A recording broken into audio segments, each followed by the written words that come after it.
নমস্কার বন্ধুরা, মামনির রান্নাঘরে তোমাদের আবারও স্বাগত জানাই।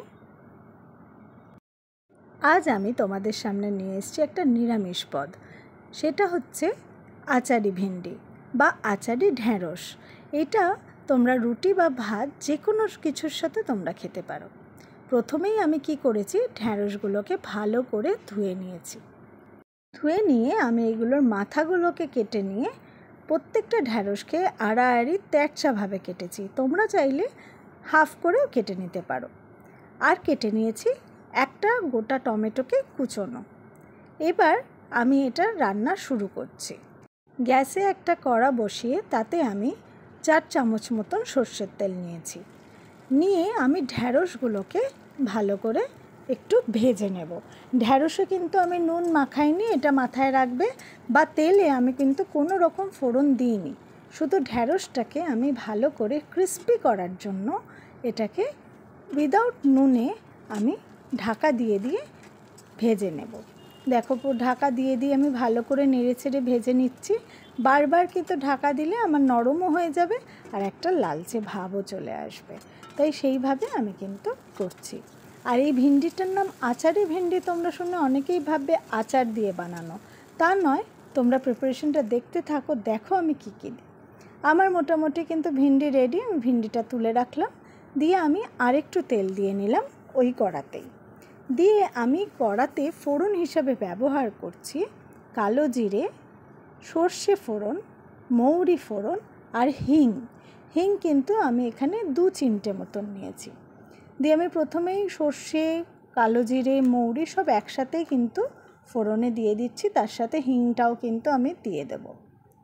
দেখো, সব কটা আমার দেওয়া হয়ে গেছে। এবার আমি কি করব, এটাকে একটুখানি নেড়ে যেই গন্ধটা আমার ফোড়নের ফ্লেভারটা বেরোবে, তখন আমি টমেটোটাকে এর মধ্যে কিন্তু দিয়ে দেবো। দেখো, আমি ফোড়নটাকে ভালো করে নেড়ে নিচ্ছি। নেওয়ার সাথে সাথে যেই আমার গন্ধটা হালকা ছাড়তে শুরু করলো, তখনই আমি কিন্তু টমেটোটাকে দিয়ে দিলাম। দিয়ে একটু ভালো করে ফ্রাই করে নিচ্ছি। এবার টমেটোটা ভালো করে একটু ভাজা ভাজা হয়ে গেলেই এতে দিয়ে দিলাম আমি 1 টেবিল স্পুন মতন আদা বাটা। এবার আদা বাটা আর টমেটোটাকে ভালো করে আবার নেড়ে চেড়ে নিচ্ছি।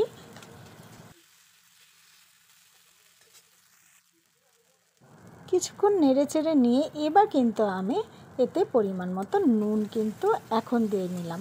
দেখেছো, এতক্ষণ কিন্তু আমি নুন একবারও ইউজ করিনি, তাহলে সেই মতন তোমরা পরিমাণ মতো নুনটা ইউজ করে নেবে। দেখো, নাড়তে নাড়তে আমাদের কিন্তু টমেটোটা একদম মাখা মাখা হয়ে গেছে, মানে একদম পেস্টের মতন হয়ে গেছে। এবার যখন এটা মোটামুটি আমাদের নেড়ে এরকম অবস্থায় এসে দাঁড়িয়েছে, এবার আমি দিয়ে দেবো তুলে রাখা ভিন্ডিগুলো। দেখো, ভিন্ডিগুলো আমি দিয়ে দিলাম এতে, দিয়ে ভালো করে এই মশলাটার সাথে মিশিয়ে নিচ্ছি। এবার মশলাটার সাথে অনেকক্ষণ ধরে আমি ভাজা ভাজা করে নিয়েছি, নাড়াচাড়া করে নিয়েছি ভিন্ডিটা। এবার এতে আমি দিয়ে দিচ্ছি 1 টেবিল স্পুন মতন হলুদ গুঁড়ো, 1 টেবিল স্পুন মতন লঙ্কার গুঁড়ো, কারণ লঙ্কার গুঁড়ো দিলাম যাতে এতে একটু ঝাল আসে। আর দিয়ে দিলাম অল্প একটু ধনে গুঁড়ো। দিয়ে আবার আমি ভালো করে মশলাগুলোকে নাড়িয়ে নিচ্ছি। এইবার তোমাদের আমি বলবো কেন আমি এটাকে আচারি ভেন্ডি বলছি। এতে আমি এবার দিয়ে দেবো কিছুক্ষণ নেড়ে ছেড়ে নেওয়ার পর এতে আমি আসল মেন ইনগ্রিডিয়েন্টস যার জন্য এটা আচারি বলছি, সেটা হচ্ছে আমচুর। এটাতে আমি দিয়ে দিচ্ছি এভারেস্টের যে আমচুর গুঁড়োটা পাওয়া যায় মার্কেটে, সেই এভারেস্টের প্যাকেটের আমচুর। আর দিয়ে দেবো গরম মশলা গুঁড়ো। দেখো, ড্রাই ম্যাঙ্গো আমচুর আমি দিয়ে দিয়েছি। দিয়ে এবার ভালো করে আমি এটাকে মিশিয়ে নিচ্ছি। তাহলে এখন বুঝতে পারছো যে আমাদের আমচুরের টক আর টমেটোর টক মিলিয়ে এটা কিন্তু আচারের মতন একদম আচারি ভেন্ডি তৈরি করে ফেলেছি।